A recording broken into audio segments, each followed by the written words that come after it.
It's Radio Zero with Rick and Rose, Friday, March 7th, 2025. I'm sorry, I messed this up somehow. Use the big thing. Yeah. The big dial. Big knob. All right, there we go. We're live streaming on Fridays, 5 p.m. Central, every other Friday. Bi-weekly? Fortnightly? Live streaming on Facebook on the RadioZero page, and the Poster Children page on Twitch at PCJC USA, and on the Poster Children YouTube channel, and possibly on TikTok. You never know. I never know. You can subscribe to the podcast, Apple Podcasts, Spotify, RadioZero.us. You can patronize us at patreon.com/RadioZero. Thanks to all of our donors. Are you like you went? I thought you were going for a button, so I wasn't sure. No. All right. Let's get started, shall we? Here's my list of topics. All I have is the Royal Tenenbaums. That's my only list of topics. I've got. I wrote a note this morning. Ketamine Jester. Oh, that's good. Okay. All right. Well, let's start with the Royal Tenenbaums and then get into the good stuff. Oh, okay. This is what? Why did we? One of our children likes Wes Anderson, right? Is that what it is? Yeah. So some families have game night, and we don't have that. Well, we were playing Bananagrams for a while. Yeah, we should do that again at some point. I don't know. Like I know that we've got a closet full of games though. We could play like the old what's Carcassonne, and we could play Risk. We could play Diplomacy. We could play Risk, probably, right? That would be fun, right? Is it time yet? Would it be fun? I don't know. We're playing Risk. Somebody had a meme, or somebody said that's what they're playing right now. Like that's like they're playing Risk. Just, it's like Risk. But anyway, so some families have game night, and I thought we have a family movie night where we watch a family movie sometimes, once in a while, and I think that's really nice. And so we not really a family movie. Well, maybe is the Royal Tenenbaums a family movie? Well, no, it's not. I decided it wasn't. I've decided it was a very. So every time we watch a Wes Anderson movie, I get upset about something. So the thing is that the younger child wanted to watch a Ben Stiller directed movie, and we bullied him into watching, since he likes Wes Anderson. It's like, well, Gene Hackman just died, let's watch the Royal Tenenbaums. So we kind of bullied him into watching something else he wanted to watch. And the thing is he wanted to watch The Secret Life of Walter Mitty, which I haven't seen. But somehow, yeah, I bullied him into. You mean we bullied him into watching the Royal Tenenbaums. Yeah. That's terrible, too. Ben Stiller's in it. Yeah. And why did he want to watch a Ben Stiller directed movie? Because of Severance. Right. And I'm kind of like, Ben Stiller comedies aren't, yeah. Well, and then I tried to, I was like doing a pitch for Cable Guy, which to me actually, I remember liking it and everyone hating it. And the reason why I liked Cable Guy was because it was actually like as if that character at the time Jimmy Carrey would play was in the real world, and like how demented, the outsized comedy character, in comedy is like if, what was he, not Ace Ventura, right? It's like that totally like wacky character, and in those movies it's like, oh, he's wacky, but it's like somehow people are reacting to him normal, whereas like Cable Guy, it's like, oh, this is a psycho, this is a psychotic person. So and I think that we probably should watch that. Yeah, I watch it again, but the kid wanted to watch Walter Mitty, but we didn't let him. So we we want, and the conversation was out of the question. Gene Hackman, right? Like, because there's no connection to Ben Stiller. Right. Although the Taking of Pelham 1, 2, 3. Here we go. I'll make a connection. Let's do it. Taking of Pelham 1, 2, 3 has Jerry Stiller in it. He's one of the people. Oh no, he's a transit cop. Or no, is he one of the guys working at? No, he's one of the guys working at the the control station in the Taking of Pelham 123. And of course, the composer of the soundtrack to Taking of Pelham 123 is David Shire, who also did the music for The Conversation. Damn. And was Talia Shire's husband, but isn't anymore. We just watched The Taking of Pelham 123. It was great. It's that a was great really movie. good. Yeah, and the soundtrack is really good too. I'm trying to remember how that music is great. Just look up the music if you don't know it already. So, all right, so we bullied him into watching a Ben Stiller adjacent movie. Wait. Well, Ben Stiller's in it. Oh, he's in it. Right. Yeah. Right. Yeah, he's the uptight yeah. Middle. Is Yeah. he the middle kid? I wonder, where That's is weird. he in the birth order Yeah. in the Royal Tenenbaums? I don't know. I can't remember. So spoiler alert for the Royal Tenenbaums if you haven't seen it already. And I remember not hating it. Here's the things I remember. And the other one with the Life Aquatic, I also remember not hating. I remember not hating it. What's the other? The newest Wes Anderson movie I remember hating. I remember I was pissed off. I was so mad. And it's probably a lady thing. I was probably pissed off about some kind of lady problem, right? And so this one too. So we're going through it. We're watching. I'm like, yeah, this is good. This is good. Look over at the kid. You like it. You like it. It's good, right? We're smart, right? We're good parents. We're showing you a good movie. And then there's a cutting scene, like the good son. He's one of the sons, right? Yeah. The good, kind son. It ends up cutting himself. A trigger warning, suicide attempt. The guy cuts his arms because the girl, said we can only be friends or something. And Is that why? Yeah. No, that happens before. Not we can only be friends, but it was kind of we can never be. So this is like the adopted. I think your interpretation of this is I think it's he's in a conflicted situation because he's in love with his sister.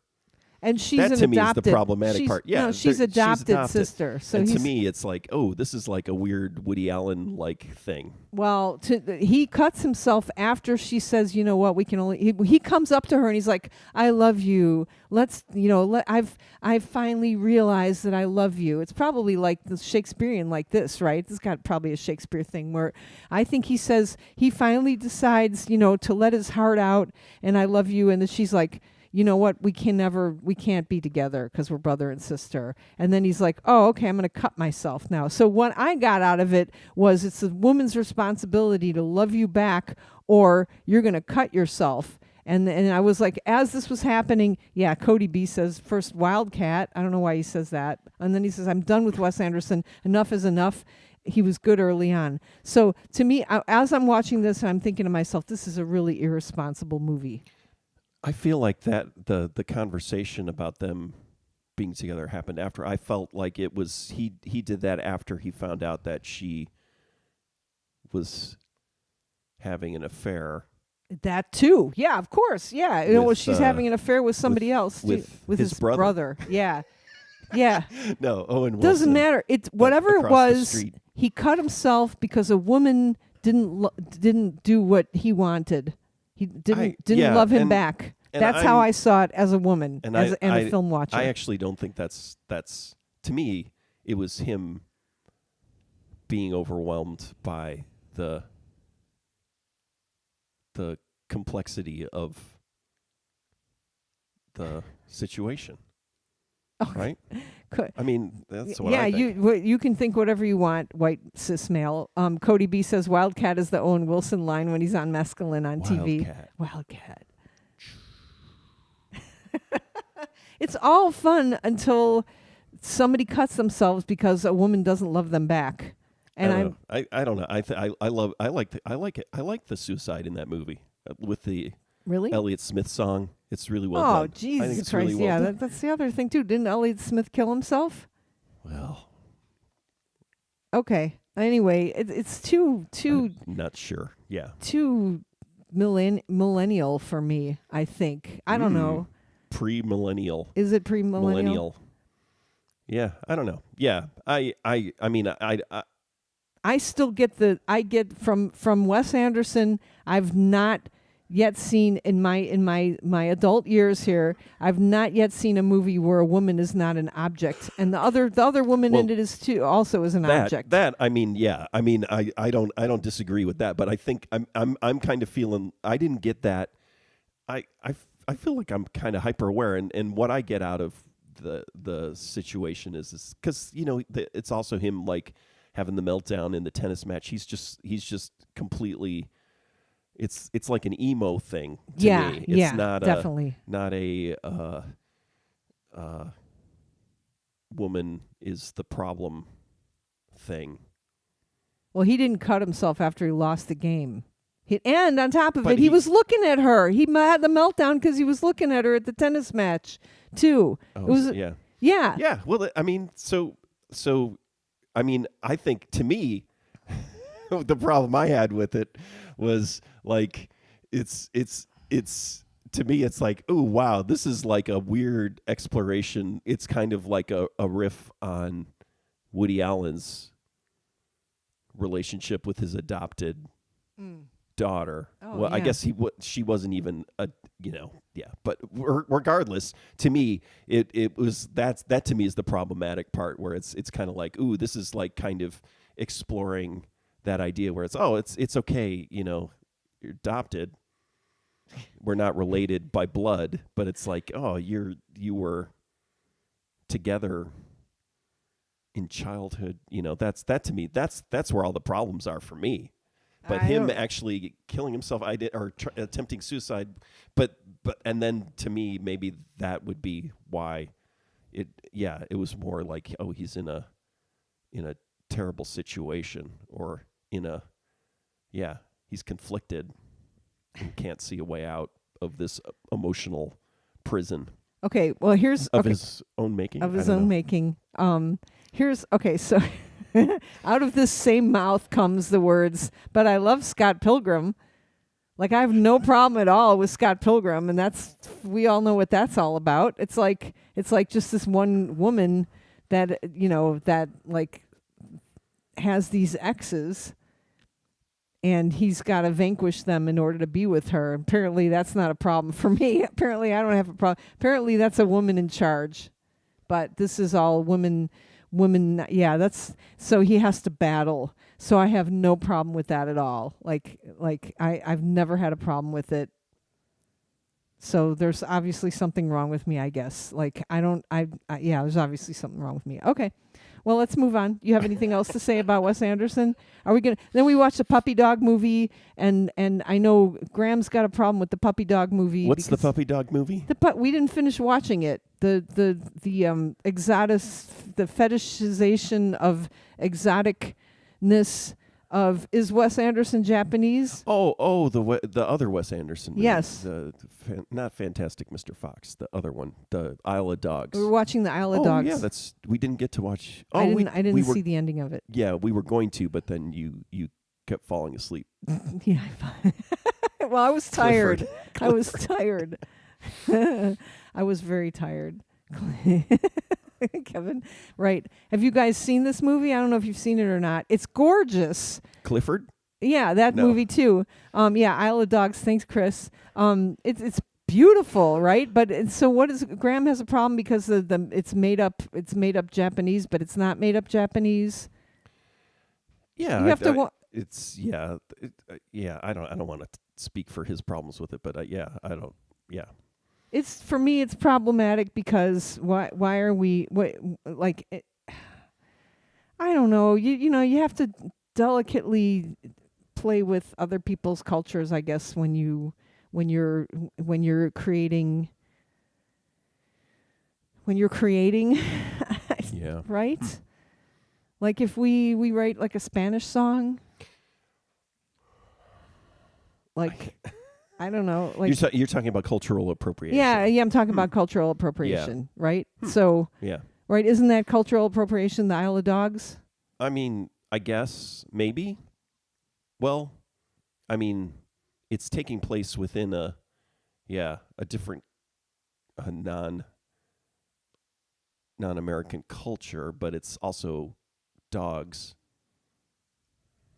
yeah. I guess the question would be is why is it? Yeah. Yeah. Why is Japan? Why is it set in Japan? Right, exactly. And because it's fetishization of exotic culture. That's the thing, though, is like so Wes Anderson's in fact, what was it's the French Dispatch, but it's also what is what's Atomic City is what I want to call it. What was the last one? Or I guess was the Roald Dahl stuff. But he's been doing the not panning, but like sideways moving camera, and just seeing those kind of shots in like mid '60s Godzilla movies, and it's like so people always talk about he's influenced by like Kurosawa and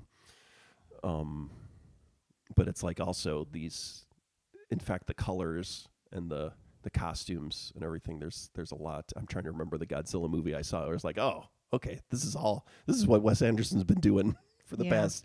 A lot of his camera movements and setups are the sort of mid '60s Godzilla movies. See, when you bring camera movements into it, are camera movements inherently Japanese? I don't know. Maybe not. Well, like film class, 80s film class when you talk about international cinema, but it was like international just meant European films and then Kurosawa films. But also Ozu, right? But like talking about, like, I remember it was like, the camera's lower because in the like in the living room because people are sitting, and just like different, kind of the way the camera was set up and everything. But I mean, I don't know. Okay, Cody B says he just uses Japan as a prop / token. I still liked it, but whatever. You got, and then Cody says he's so pretentious, and I think he's talking about you. Kevin says fine line between appropriation and paying tribute. Chris Rieger says a ton of huge directors ironically took from the silly Godzilla movies from the Showa era, Lal, and Chris brings in the T word, the T man, Tarantino, and I'm still trying to come to terms, and while we're talking about cultural appropriation, I can just hold up a little Junior Citizen, 30 years old Junior Citizen CD from before I went to art school. With we wanted that to look like a fireworks package, and so it's got Sanskrit on it and elements of Japanese package design. But what does Sanskrit have to do with? Absolutely fucking nothing. Fireworks, so total cultural appropriation. Didn't know. I guess it's like so that's the thing, is like design appropriation or style. I don't know. It's So are you allowed to wear, like, then you get into like what clothes you're allowed to wear, and like we all know, you can't go to a festival and wear a Native American / Indian helmet, but right, you can't do that. But there's other things, and I'm like caught between all this. Okay, Kevin says Rick just blew my mind. As a massive fan of all the Godzilla films, I never thought about that in Wes Anderson's movies, but it's true. Damn. And then Cody is telling us that we stole anime. It's all true. It's we were inspired by anime. Like, you see that, you're like, oh my God, that looks so cool. I want to wear that. I want to put that on my package. And you do that unknowingly, and then you go to school, and all these EDI rules now it's off. It all goes off. All these EDI rules make you realize that you're culturally appropriating. Thank goodness that's all over with now. Yeah, and I mean, the thing is that I believe that the arts, even if there's appropriation there, it's a pathway to connection and building. Oh, I love that. Yeah, building bridges or building bridges. Like having like, it's one thing to steal someone's culture, right, and profit from it, but if you kind of it's the idea of the melting pot, I guess, and the creative melting pot, and it's like, if you can bring diverse people together to enjoy an art form. Or introduce just- people to something new. Yeah. Yeah. And Yeah. yeah, so to me there's positives to it. It's kind of like, yeah, it's like the Elvis thing, and it's like, oh, cultural appropriation, but it's like, well, you could argue that culturally, in the same way you had the civil rights movement, right? But then you also had sort of music was a part of that, and different folk musics sort of becoming universal, right? And as a pathway for unity, or so art as a connection, a way of connecting. But also making sure that if you do use somebody else's stuff, that they, it gets credited, or you're not just superficially using something, which is what we were doing with the Sanskrit. Kevin Dunham says intent in how you're doing, utilizing those other cultural things has to be taken into account too, I guess. Again, you're paying homage because you love it and you want others to love it. And then Jeff Alley says Japan has borrowed a ton of American culture. And and that's the other thing too. So like I was joking about, because I sit in a Zen sitting group, and then I also, practice capoeira, which is kind of has a religious practice base in Candomblé. So one of the cultures, or one of the practices, uses white as your color when you're going to perform or you're going to practice. Our capoeira club uses white, and so I have lots of white stuff. But then when I go and sit in, with the Zen sitting, they don't wear white. Like, I think that you wear white maybe to a funeral, in certain cultures, right? And then also, especially like in Candomblé, you don't cross your legs ever. Like if you sat there with your hands crossed, my head instructor would say, don't sit there with your hands crossed, because you're cutting off energy, that you're wanting to be giving to others. And then yet in the Zen sitting group, you're supposed to sit with your legs crossed. So I don't know, like I'm always like, oh man, I'm going to have to sit with my legs crossed here, and that feels really weird. And then I can't sit with my legs crossed in the other place. You really can't sit with your legs crossed in the other place. So it's funny being, like being a person who's like trying to learn about these other cultures and practice and stuff like that. It's funny how like in one part of the world you want to cross your legs, and another part of the world you don't want to cross your legs. Cody says there's nothing wrong with being inspired by art from other cultures. Gang of Four, Talking Heads, Peter Gabriel all did it and created something new and awesome. But yeah, what was the term that was rattling around when like all those bands that were influenced by, like 20 years later, colonist rock? I can't remember what it was called. Colonizer rock, is that? Yeah, something like that. Sure, great. So like Vampire Weekend and what's her name who does the looping? What's her name who does the looping? Yeah, you know it's who not I'm Laurie talking Anderson. about. No. But yeah. So I mean, there is. I believe. Yeah, I believe in. Yeah, sort of. Yeah, it's the melting pot. I do believe in the melting pot. Believe in the melting pot. You have to, because you're a cis white male. You have no culture. I don't think so. Really? I don't think so. I don't think I have. You have like fact. that's I don't true. know if yeah. you've been living in this country for the past month. 4 weeks. Yeah. Or 400 years. Yeah. This is who we are. So let me ask you this: Chief Illiniwek, yay or nay? Is he back? That was my like I was laughing about this, 'cause like ever since Vampire Weekend colonized Wes Anderson. So you all know about the Chief, right? The Chief Illiniwek, the made up character for the character mascot for University of Illinois, our alma mater. our alma mater, right? They got rid of it finally because it's a generally it's a white guy dancing around in an Indian costume at halftime games, and they finally got rid of it. They finally got rid of the logo. To me, that's cultural appropriation. Okay, right. And so they got rid of the logo. You just see a block eye now is what you see when you see U of I. If you see anybody wearing the Chief Illini weck, they're a hillbilly redneck from Rantoul. I don't think that's true. But, I mean, is this a problem? Well, here's my question. So they got rid of it. Yeah. Because of DEI wokeness, right? So now that's got to go away, can we bring the chief back? Well, the chief is I'm sure not a quote white thing, right? So the chief is like a Native American. So are we asking to bring a different culture back in order to be unwoke? Now, I think it's funny. Like now he's okay. He's not okay still, obviously. Okay, all right, let's see. Chris Rieger says, unrelated, but I wanted to ask you if you played with or know the band Ring, Cicada.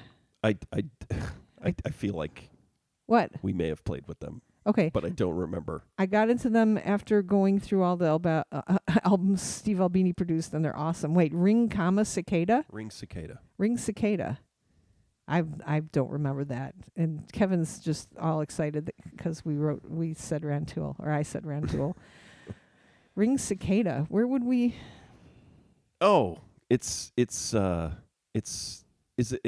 Jim, the drummer from the Dirty Three. So he was. That's what it is, right? Is that what it was? It was the Dirty Three. I don't know who that is either.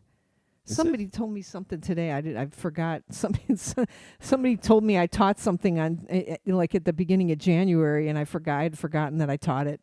I don't know whether I'm coming or going. No, see, that's not right. Why did it say that it was? Rick thinks yes, Chris. We're playing a show, so we're going to practice on Sunday. We're going to go practice Poster Children songs, right? That's pretty exciting. Oh, they're playing with Shiner. Like next weekend in Central Illinois, Ring Cicada is playing with Shiner. They're an Illinois band. That's okay. Where I heard of them. Why did this? It's a great name. Say something about Jim White at the Dirty Three. That's weird. Okay, nothing to do with that. All right. All right. What do you got? What were we talking about? Well, I'm talking about the Poster Children practice. What songs are we playing? And I'm not asking for the audience. Well, yeah, there are a series of emails that you can look at. Okay. Am I CC'd on them? Just kidding, I know. Are we playing Junior Citizen? Oh. Sorry. Are we playing that? My head like a knife. Well, we're going to play in Chicago, and we're going to do like a 30th anniversary of Junior Citizen show. So we're probably, I would say yes, we're going to play that song. Oh, yeah. Talking about just that song, but we're going to be rehearsing all of Junior Citizen. I'm not a huge fan of playing a record in order kind of thing, but yeah, because you remember who did that and it sucked? No, they played in alphabetical order. No, somebody else played. Oh, yeah, that is true. And we are playing with that same individual in Minneapolis. Yeah, but I think we're going to work on, but that's not for the Minneapolis show. So Minneapolis show, we're opening for Bob Mould, and so we're just going to play, we're going to play some Junior Citizen songs, but then we're going to play other stuff. We're going to play the hits, the misses. Chris, the biggest misses. Chris Rieger says 3 bullets. Tool of the Man. Yeah. Tool of the Man. So that's not going to happen. Not going to play that one in. That's not on the list. It's not on the list. So Junior Citizen's on the list, and then some songs off of each of the other records. So, all right, have you thought about this? Like, where are we playing in Minneapolis? It's like a big place, right? Yes. 2,500 seats? Mm-hmm. We haven't played a big place like that for a while. That's bigger than the Metro even. That's a huge place. That's like a stadium show. It's not like a stadium show, but it is. Yeah. It's kind of... So, are we going to have a sound person? I don't know. Boy, we better. Oh man, this is terrifying. It's coming up too, right? It's in April. April, yeah, April. All right. Well, Easter weekend. Figure it out. Oh yeah, that's yes, true. we will. But maybe not on a live podcast. Not on a live podcast. Yeah. Yeah. I was so happy to meet Bob Mould. I just and be on that panel with him, and like his like I hadn't met him before. I was in a room with him. Like I was in the backstage at the what is it called? The Minneapolis place, First And Avenue. Again, I don't believe You don't think I was there? No, I don't think that's where you met him. Okay, no, that's not where I met him, but yeah, no, it was nice. There's a lot of people that we know. I'm interested in this now because our kid is asking us, "Did you ever meet this person? Did you ever meet that person?" It's like, "Did you ever meet Billy Corgan?" Did you play with Ring Cicada? Did you play with? Yeah, exactly. Right. Did you meet? I'm like, because he's using this for social capital. So we got the Fugazi, we got Ian Mackay, right? For friends with him. Got the Steve Albini connection, right? Billy Corgan, not a good story about Billy Corgan, but yet a story. No stories about who's the other heroin addict that died. Kurt Cobain. Kurt Cobain. No stories about him at all, right? Nope. We were backstage somewhere I think, I don't remember, what was the connection with Courtney Love was talking to Billy Corgan, and we were in the room or something. Somebody. It was just somebody else talking about it Okay. at a club. All right. Yeah. Being an eyewitness to history. Yeah. Nice. Okay. And what other, like, we played with Public Enemy. I'm trying to think of anybody that's and then somebody will come. I was like, "What about Pavement? We played with Pavement." Well, we had an argument with them, and then I had to explain why we had an argument. And the more I think about it, the more I'm not really on our side anymore. I don't feel like we had an argument with them. Yeah, no, it was just a thing that didn't work out, but I'm not on our side of it anymore. Okay, Kevin Dunham says lasers, pyro, yes, all of the three. No. Okay. So what do you got? What's on your list? Look it up. The French politician who, what did he call Trump? Emperor, and then he said his ketamine jester. The emperor and his ketamine jester, who's Elon Musk. Elon Musk, yeah. Oh, man. And Okay. that's all I had. Elon Musk does Just love ketamine. that. Does he still do ketamine now? I don't know. I'll have to ask him. Yeah, why don't you ask him? Jeff McCauley says, I can't remember if I ever asked you guys if you ever watch Midnight Special on YouTube. They debut new episodes every Friday, 7 p.m. They are uncut and being released in order. They're on episode 100. Lots of good 70s rock, soul, and country. I always watch it after your show. Oh, that's nice. Oh, that's interesting. Yeah, because I used to watch the actual show sometimes. And I've seen clips. In fact, there was just a Midnight Special when I was looking for a good clips of the New York Dolls. I didn't realize, did they play the Midnight Special or Don Kirshner's rock concert? But it's just a pretty intense New York Dolls live show. Because I think on the Old Grey Whistle Test, they were on the Old Grey Whistle Test, but then it looked like it was just David Johansen singing over a backing tape, which I didn't think they did on the Old Grey Whistle Test, but I guess they did. It sounded too much like the record.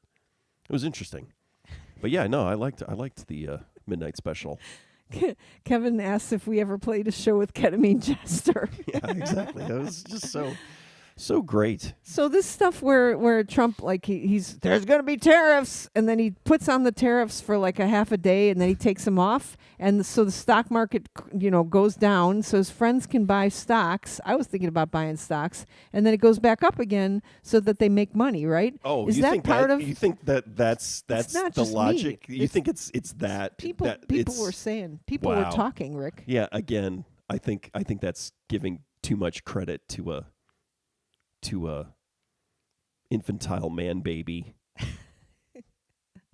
Yeah, no, he's no. It's just like It's like, oh, I'm gonna do this, and then it's like, oh, the stock market's going. Oh, it's just all like instant, action and response. And It's there's just, nobody left to tell him not to do these things because they're all there are plenty idiots. of people. They're all nobody's telling him. Yeah, he's got the lunatics are running the asylum, right? Okay. So it's not the so whatever nightmare his previous term was, that's what it is when you have the raving ape orangutan, pushing all the buttons, and then you've got a bunch of people, grabbing him or and preventing it from happening, things. And now it's a bunch of crazy orangutans running everything.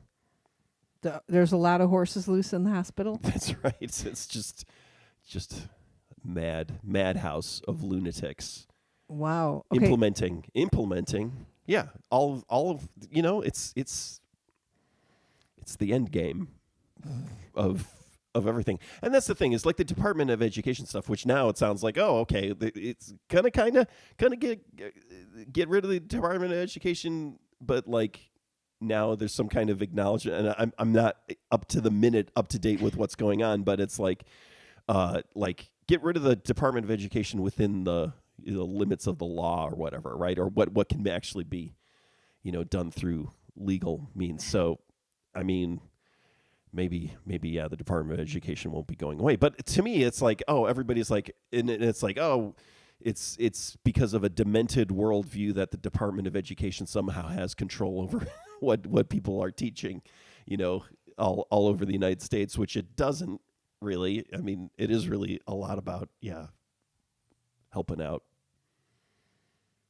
poor people get educated, right? Go to college and stuff like that. We can't have that. But it's also civil rights enforcement, and then it's just like, oh, okay, this is just it. So this is a 50-year-old vendetta, like anything based around civil rights and enforcement, right? So because him and his satanic father, getting sued by the government for redlining, not redlining. What was it called when you basically only let white people go into your low income housing, right? So government supported low income housing, and then basically redlining that housing, and then they got so that was like, that's a 50-year-old thing. What you're saying is the people in charge are racists.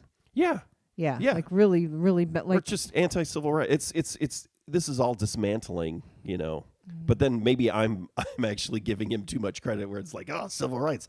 That's like one step, as opposed to whereas before I was saying, he's doing these things to tank the stock market for a day to help. That's too complex of a formulation. So maybe the Department of Education stuff is just pretend, but I think the motivation behind it is it's unraveling of civil rights. Have you seen anything that affects your life now yet? With this, with all the anti-woke, all this stuff. I think everybody's freaked out. People are in starting the university. People are it's starting to get a little bit. I saw at least one meeting canceled. I saw, and like when I talk to my sisters and my mom, it's usually me just ranting and raving like about politics and Rose is just so political and stuff. But this time I got on the phone with them, and like both of my sisters know people who lost their jobs, who are scientists who lost their jobs because their science has the word transition in it. Like one of them is like, they're like, what they're working on is transitional, like not even, had nothing to do with sex. It's got the word transition in it. And so those motherfuckers went through and did a Control F on the word transition, and probably maybe they even looked for the word awake or something. Can you imagine? But they going through and just taking everything out. And I do see like I see things like they're like every so often, and I don't look at Facebook that much now, but like you'll see, this word was taken out. Now we have to take this word out. We have to take this stuff out. And like what was it? The newest thing was like something about, Trump did like a stump speech. What was it? His speech that he gave this week, and he's like, and we stopped the transgender mice, we stopped all that funding for transgender mice. That's a thing that really happened. And it's not, it's transgenic mice. They're like mice that are genetically altered, so we can do testing on them, which I hate being in the position where like I'm like, oh, they should instate that back again. Like, my God, you have to put the transgenic mice back, but yet when I searched, because my mom's like, what are transgenic mice? And like I had to search on the internet for that. When I searched for it, a White House government link came up, which I didn't click on, but it said, this is real. And it said White House Gov, and I was like, holy fuck. If I click on a whitehouse.gov link, I'm going to see incorrect information. I'm going to see that, and it's going to free. And so I didn't click on it, and that's when I started getting that's when the ulcer started happening for me. Yeah, like the .gov extension, right? Yeah. It's like, ooh, this could be a bunch of spam, right? Yeah. Yeah.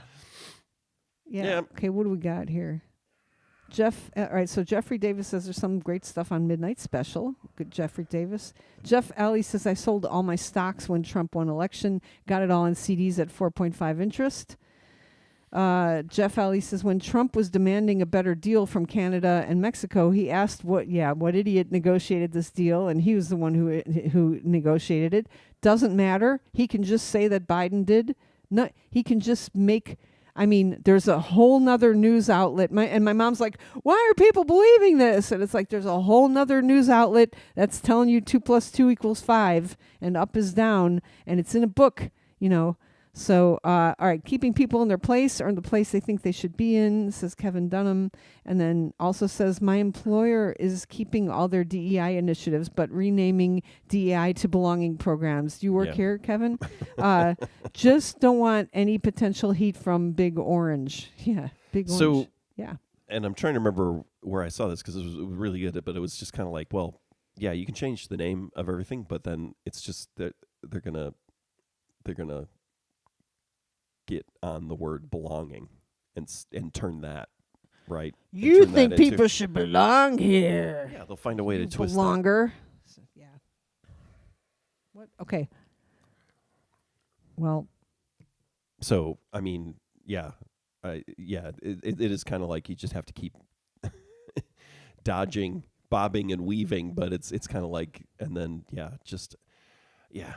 I don't know. I'm also a little frustrated. I understand, and I am not a Democrat. partisan, but this idea of like, well, should have been, catering to these people, right? You've abandoned, or it's like you're not, and it's kind of like you've abandoned the working class. Yeah, we're supposed to be othering. And we're supposed to, or supposed to be misrepresenting reality. I guess it's just always like you should be fighting the way the right wing has been fighting, and that's where it all falls apart for me, because it's just kind of like I don't think that's the way to do it, but maybe it is. But it is about narratives. We've talked about this. Yeah.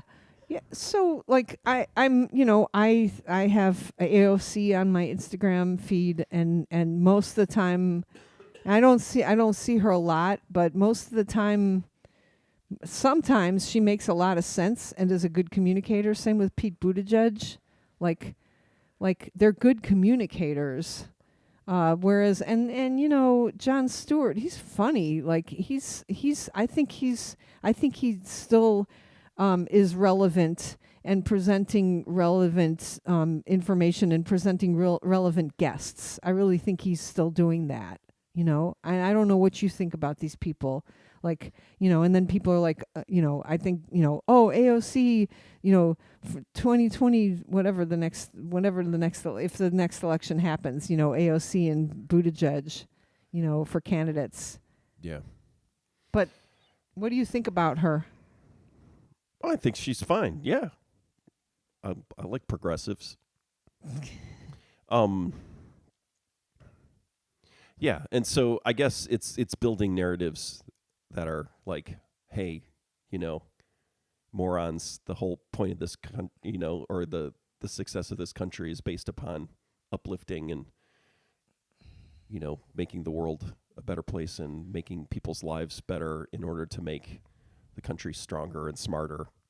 Yeah. And as opposed to let's just take everything away and let the rich people crank away. I'm still waiting. Like when I do turn on the news, it's like you want to hear people going, "Oh, I shouldn't have voted for him. Oops." "Oh, I feel sad now." Like I've kind of gotten over that, but like sometimes you want to hear people go, "Oh, I didn't know," like, "Oh, crap. There's Ebola. Now I can't go on my safari," like there's an Ebola outbreak, and that, so like taking like cutting off the USAID program is gonna really, really like mess up, all the people that we've been helping all throughout the world. And these fucking Christians, like, how are they rectifying this in their minds? Like, oh, well, that's okay. We America first. Like how are they okay with this stuff? How are the people who run their churches okay with this stuff? Well, because I mean, I would say that there's a lot of the sort of idea that, well, the church, will take care of this, right? It's like the government and our taxes should not be the one providing this support. And so, I mean, yeah, so if you go back, 120 years ago, that's what happened. It's like churches were running orphanages, right? And helping, running food kitchens and doing all that. But the thing is that there there wasn't enough resources and support to, help. You basically had a gigantic, huge, impoverished class of people, right? Yeah, life expectancy was not what it is everything. now. And so I guess, I mean, I think maybe that would be the rationale. It's like, oh yeah, the churches will take care of it again. But like the conflict is then that would be, the government shouldn't be legislating or implementing, charity or morality. or education. Like, but wait a minute. Then it's like, oh wait, but it is they want to use it as a vehicle to, oppose what they believe is amoral stuff. So I don't know. I don't want to give a justification or, give them an out, but I think there's also a way to completely rationalize, which is, what's not in my direct community and family, right? That's not, I shouldn't be concerned about that. There's a sphere of influence, though. There's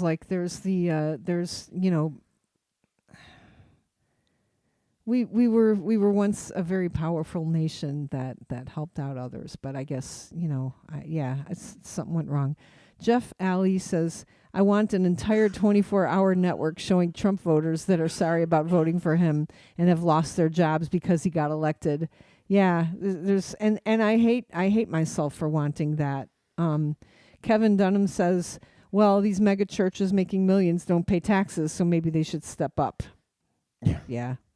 And so the one thing that I hear consistently out of Democrats' mouths is that, well, Trump is he's just doing this for, his biggest initiative now is, besides, securing our border and cutting the government, is, now I can't remember what I was going to say, is giving tax cuts to the wealthy. You know, We hear that a lot, giving tax cuts to the wealthy. And we even hear him talking about, we got to get those tax cuts. So do people who aren't wealthy, what do they think about that? Like, they're like, yeah, get those tax cuts to the wealthy people. Like, do they, is that at some point are they going to be like, wait a minute, why am I paying $18 for eggs and he's giving tax cuts to the wealthy? Like, are they ever going to like, well, say why are the wealthy again, people getting that's really too much kind thinking. of complex calculation. Too complex It's like nobody's gonna. Yeah. Okay. But all right. I mean, I don't know how reassuring it is, but it's like, oh yeah, if prices and prices go up and jobs go down, right? Well, that's Biden's America. He's Well, already talking at some about point, that. Yeah. At some point, it's gonna. Yeah, it'll be his. Because Yeah. right now he is saying, well, Biden left us with a shit economy. And so we can't, the eggs are still the same price. And people are like, oh, yeah, well, he said, yeah, people are not even thinking, the day one, the egg prices are going to go down. And, it's day 30 now. The egg prices are not down, but that's okay. That's because of Biden. He was worse than we thought he was, But yeah, at some point the chickens are going to come home to roost. So what are you doing And then we'll have cheap eggs. And then we'll have hey-oh. So what are you doing for solace? What makes you? Oh, my mom is watching. Hi, Mom. My mom got a new golf cart today. Isn't that cool? She's been wanting a new golf cart for a while. Hi, Mom. So what are you doing to make yourself happy? Oh, Cody. Here's Cody. Cody's such a fuck both parties. Got to start from scratch. All right, Cody, you rebel. Yeah. What are you doing to make yourself happy, Rick? What are you doing to weather these times? I don't feel like I am doing anything. No, you are though. You're watching Severance, right? That's helpful. Yeah. Yeah. Drowning myself in media. Is it mass television. media? Are you drowning yourself in mass media? So you know why you got to say that? Because I'm trying to figure out if Trying it's to mass upset me. media or digital media that you're drowning Come on. yourself in. Trying to just We're having turf needle. wars at our No, in our. I don't wanna Okay, hear all that. right. Come on, isn't that? Can't that be public knowledge? Trump gave trillions of dollars to billionaires in tax breaks during his last term, and his voters just took it and voted for him again. It's true, totally true. Yeah, the Social Security stuff is really bumming me out. So even though they're saying like, oh, we're going to cut the Social Security Administration, but we're not going to cut benefits, but there's basically an automated formula.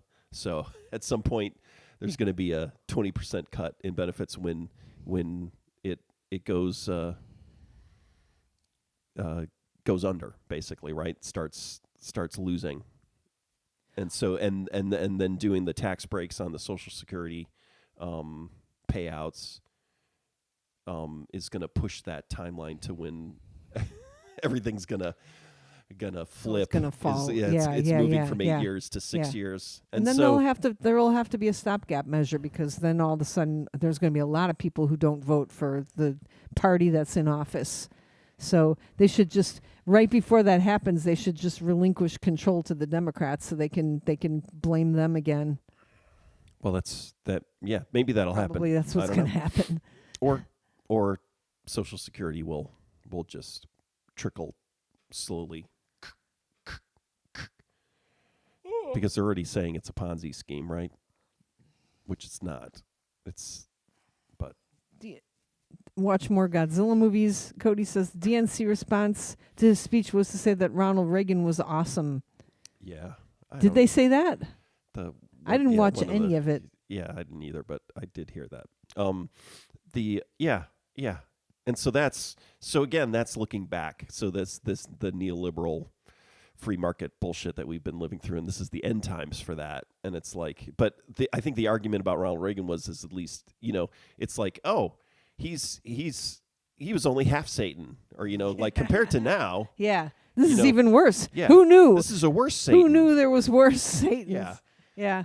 All right. It's kind of like, oh, it's just like, it's like what? Yeah, Richard Nixon created the EPA. It's like, on his watch. Wow. It's like, Yeah. Who? Yeah, and it's like, oh. Yeah. Wow, it could have gotten worse. What? But, of course, Jimmy Carter, moved towards deregulation of the airline industry, right? So there's. So Cody's right. They are all. Well, everybody's bad. I guess. I mean, yeah. Were these responses to other things, though, right? Or just. I have a question for you. Where is all this money going to go? All the money that they're finding. We're not paying money to for condoms for transgender mice anymore. Where's the money going? Nixon got rid of the draft. Money's not going anywhere. But all this money they're finding. Oh, like where are they finding the cuts? Well, now that they've found the cuts and they've thrown out all of the illegals from our country, where's all that money? Where's my money, Lebowski? Yeah, that's not going to happen. Well, is anybody going to even if it does, if everybody gets a $5,000 check, that's going to come out of, it's just going to increase the deficit. I mean, oh, they're not going to do that. They're not going to give everybody a $5,000 check again. But right? even if they did, they're just we're just going to go deeper into a hole. And then if China stops financing our debt, then we'll fall apart. Jeff Alley says it will go to billionaires with another $1 trillion tax break. Yeah. Yeah, it's a tax break. It's not like the money is going to. Oh, there's going right. to be a surplus. Right. It's just. There's going to be. There's not going to be money coming in. Yeah. Right? Yeah. Okay. Sounds familiar. Yeah. Yeah. All right. Let's end on a happy note. Okay. What are you gonna do? You're gonna lob some kind of. You know what? It's gonna be like warm out on Monday. I'm really excited nice. about that. Mm-hmm. I'm excited about that. I'm trying to figure out. Like I've been kind of sad all week just because I've been sick, and so I'll be really happy to not be sick anymore. Like I'll probably like not being sick. Yeah. There's math. I like math. Math is nice. There's always math.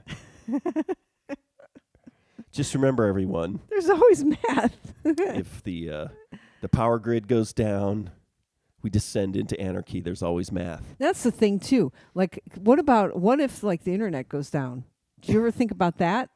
What if they take down the internet, or they only let people? I think it's more likely that there would be some kind of infrastructure collapse. I don't think it's like if they take down the internet. The question would be is what if there's some sort of infrastructure collapse? How? Yeah. So again, it's the billionaires who are profiting off of the infrastructure, right?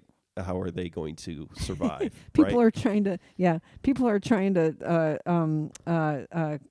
comfort us. Now people are changing the subject for us. I mean, so there is a kind of desperate situation here where it's like how long before the complete collapse? You got to get the rockets and the colony on the moon or Mars. You got to get those going before the complete collapse of civilization. So these guys, it's just like you got to build the Cybertruck to have that protected vehicle to drive you from your mansion to the launch pad, right? And that's like, the shitty Cybertruck can't even take bullets. It's like, you're gonna have to get a better armored car for that. And it's like, you got to make sure that the rocket, you can survive the trip to Mars, and then you can live on Mars. It's like we're in this. These poor billionaires are in kind of a desperate limbo right now, where they're in a desperate race to build their escape route, right? Before the complete collapse of civilization. All right. So people are saying here, Josh Vaughn says, any songs that you're rehearsing that you haven't played in a while? And I know you're rehearsing down there because I saw your stuff down there. So one day, like a month ago. What'd you practice? It's honestly, we're just I went through Junior Citizen, so. Do you remember one of the songs and go, oh wow, this is kind of nice. It's kind of fun to play this. I think the question should just stop. Did you remember one of the songs? Did you remember one of the Period. songs? Okay. And so trying to remember how to play certain songs took a while. Like, because I do simple things, right? Like I'll play the same shapes and just move them around, or I'll have my hand locked in one place, Yeah. for a riff, but then like 20 years later trying to remember what I did. Like, so I can listen to the song and try to figure out the chords and everything like that, but it's like, oh no, you didn't move your hand around that much. You must have done some other kind of trick. What did you do? Yeah, what shape did you use? It's terrible. I remember sometimes you being like, wait, was it this? Did I play this or this? And it's like a kind of a chord, but it's got like different notes in it. And like, since I have perfect pitch, I'm like, yeah, no, I think it's that one. And I can never help you. Yeah. I'm never right. You're supposed to be like perfect pitch, but it's like you can't can't listen to the record and go, oh no, you're playing in this. No, because your chords are kind of intricate sometimes, right? That's they're not. what it is. That's the thing is it's not. And so like when I listen to so it's like you listen to like once like all the Husker Du stuff, and it'll be interesting. I haven't seen Bob Mould play in a while, but like he, all the early stuff, it's like he's got his pinky and ring finger pinned on the D and the G. Yeah, always. and then he's moving and he's kind of doing all like right at the like it's almost like folk chords or something, and it's like once you like I saw them play, and then it was like, oh, and then all of a sudden I could play every Husker Du song. Yeah, once you know once the you finger. saw, because of the way he Yeah. played his guitar, he had that flying V and it was really slung low, and it was like, so he always played really, low on the neck, and then would move for a solo or something. But it's like, and then like Bauhaus and even like New Order and Joy Division, it's like once you saw or could figure out their way of playing, then it was like, even I saw Richard Thompson. It was a really amazing guitar player. He's Richard like Fairport Convention, I guess, but like he's been Richard Thompson solo for like 40 years. Okay. But has a very kind of unique guitar method. But seeing him live, and it's just like, oh, he does this. He kind of does the same thing all the time. He's got a thing he does, and it's like once you figure it out, it's not that I can play like Richard Thompson, but it's like, oh, okay, you listen to it and you go, oh, realize, okay, that's his trick. It's and then some guitar players have multiple tricks, but it's like that. But yeah, so the problem for me is that it's like it's my trick or my way of doing it, and then it's like I'm like, what? There's no way I sat there and moved my hand around that much and sang at the same time. There's got to be an easier way or a trick. There's got to be a Rick way of doing this, and so that's the frustrating part. Which songs?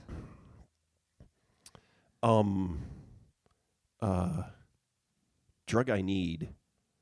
Oh, we playing that? What's weird is that, that's on Junior Citizen. Oh, what's my weird God. is that song, on the record, it's got parts that are pulled out and stuff, but then how we play it live and just my basic initial guitar riff for the song, I don't think you can really even hear it on the record, but it's like, it took me forever to figure out what I used to do because it's not on the record either, so I couldn't hear it. And it's like, I know I did not play just these chords. Yeah. So it's I'm trying to think of what else.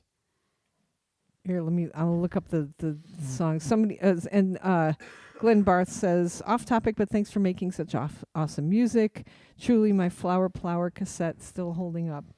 I think Dangerous Life is I think we should play Dangerous Life, but I always think we should play that, and I know it's irritating. But that's also, so the thing is that we already did the we're Flower focusing Plower. on Right, Junior Citizen, right? Okay, and it's like right. if we start playing, and we also the last time we played, we did almost all that of Flower stuff. Plower, Yeah. right? And so it's like, we got to do play, different, right? Let's play the same. No, we can't play the same. Okay, Kevin Dunham says I have my Mad Max costume all picked out. Me too. I'm gonna be that guitarist that's strapped to the that's gonna be me. like scantily clad, strapped to a truck. Josh Vaughn says, do you have old notebooks with chord charts or tabbed riffs or anything like that, or is it all just memory? It's all memory. I Never did wrote not anything tab. down. Yeah. Yeah. Lyrics. Lyrics you have Definitely written wrote down and yeah. have an archive that I've been building up every time we do a song from the past. I have to go and find the lyrics.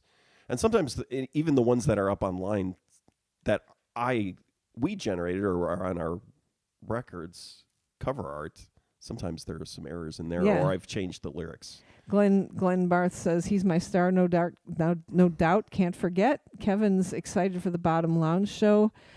Jeff Alley says, did we ever play Dead Man song? Yes, we did, because I remember on the set lists I would write Bead Man because it was funny to me. So, like, because instead of a D, I'd make a B there. And there was a reason for Bead Man, though. There was something about a bead, right? A bead man? There was a reason. Was it when we went to Tibet? There was a guy with a bead. I don't. No, because that would have been after. Later. Okay, Junior Citizen. There's a Wikipedia entry about Junior Citizen. Funny. So we got Get a Life. Are we going to play that? We should be rehearsing. That's on Junior and going Citizen. through all of that record. Ooh, I love that song. Okay, Junior Citizen. He's my star. And Revolution so Year Zero. What I you love need that to song. do is you need to go back and look at all the emails that we've been I'll writing look about at them. what Yeah, we should yeah. be, what we're going to be practicing and working on. And Josh Vaughn says, I remember seeing you end a show with Dead Man's song, maybe at Mabel's, and Rick just played that. Richard Normal Valentine just played Dead Man by yourself in your at a solo show, and it was beautiful. It's a gorgeous song. Revolution Year Zero, I love that song. Drug I Need, I remember people asking us to play that song. New Boyfriend, people love that song. Wide Awake, ooh, God, yeah, kind of people scary love that to song. scary to. I love. Well, that for instance, I just play the same thing through the whole song. Wide Awake, yeah. It's the ending that's with me easy and for you me. singing, and also that ending is weird. King for a Day, I love. Mustaine, That actually was hard. I was trying to get King Yeah. for a Day, and it's like, ooh, my old man hands can't quite do that riff. But then I was also thinking maybe I couldn't do it that well before. That's possible. Mustaine, I think I tuned my. Yeah. I think that song I tuned my bass down to a C sharp. Yeah, I think that one. Or no, that's. No, I did. Is it Mustaine? No, because there's another one. Because there's, what's the one that's not Mustaine that's on the EP? Oh, That's like Mustaine. but Gang, Yeah. Uther. oh, Isn't no, Uther the D sharp? no. Okay. No. Mustaine Mustaine's the is D sharp. no, And it's then a D flat. The C sharp. C sharp. The The D sharp to me was the we haven't played that one in years on Tool the Man. Oh, I never tuned Idiot to it. Show. Idiot Show's tuned has a drop. Oh, I think that might be the one you're thinking Mm. of. That has a drop C sharp, I think. Idiot. It's possible. All right. So wait. Now I got to look up. So Just Like You, is that, or Just Like You, EP? It's on the EP, but Are we I think we're playing that one too? I'll forward you the email conversation we've been having about. I have a job. I don't know what you're doing, but I'm busy worrying about my fucking job constantly and like freaking out. I know you have a job and you're in the Senate and everything like that. Now I have to look to see. Not Like You. Sick of It All. Oh, I love that song. Voigt. Dun dun dun dun. That's my best bass part. Dun, dun, dun, dun, dun, dun, dun, dun, dun, dun, dun, dun, dun. That's a great. It's not a good song, but I like that bass part. What's Inside the Box? Are we gonna play that? I think that's the least likely. Good. Uther. People love that song. Uther. I'm Again, on a D. people love it, but Yeah. not that many people because No, it's Jim that it's likes on it. the EP, Yeah. and so again, I think the EP might be a little. Yeah. Little suspect or little. It's Okay. just Let's. not- but Junior Citizen should be the primary focus. But Joshua Vaughn says, "Is Mustaine named after the dude from Megadeth?" yes, Absolutely. Yes. because it was a metal song. It was a joke. Well, every title of our songs is whatever the title, whatever that made us laugh. Yeah, so it's whether or not the name for the song before it has lyrics stays.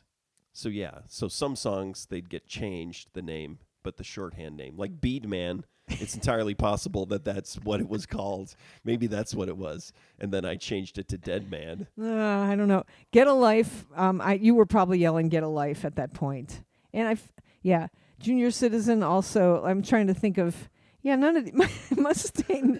Mustaine is probably one of the only songs that kept its title. Because Voight. what's it about? Oh, Voight. Voight too. What's Mustaine about? I don't even remember which one is that. So Uther and Mustaine, I can't keep them yeah. straight. Uther and Mustaine. So Uther is the same situation. We don't know. Jim's I think is responsible for a lot of that. Uther. Yeah. Uther sounds like Jim. Definitely. Well, he's of Nordic. He's really into all that Nordic religion stuff, Yeah. right? Jeff Alley says, I think Megadeth came from a gag from National Lampoon's Lemming, where John Belushi played the lead singer of the band of the band that sound killed the audience. No, yeah. Yeah, man. There's nothing better than laughter. And so I picked up a bass just recently for the first time since the last time we probably performed a show. I picked up a bass, and I realized it's named after John Voight. Yes. You picked up a bass and you bumped your chin Yeah. when you tried to. Because I'm used to playing the violin lately. No, I picked up the bass and realized that the music that I've been playing has involved me holding as tight a fist as possible so a drumstick doesn't fall out of my hand, and so my hand is accustomed to like being very tight. So it was very interesting to try to wiggle my fingers around, so I probably need to practice. And All right. Voight was specifically John Voight in Runaway Train. Oh yeah, go ahead, say the quote. You're an animal. Yeah, so go watch Runaway Train. Not to Okay. be confused with Snowpiercer. Another great train movie. Yes. All right. Thank you. We went 13 minutes over. Yeah. Yeah. Gotta finish up our taxes. Oh, good. All right. All right. Yeah. Why? It's the accountants need it by Saturday. Yeah, why? Oh, yeah. Yeah. Yeah, maybe there won't be an IRS. Yeah. All right. Thanks.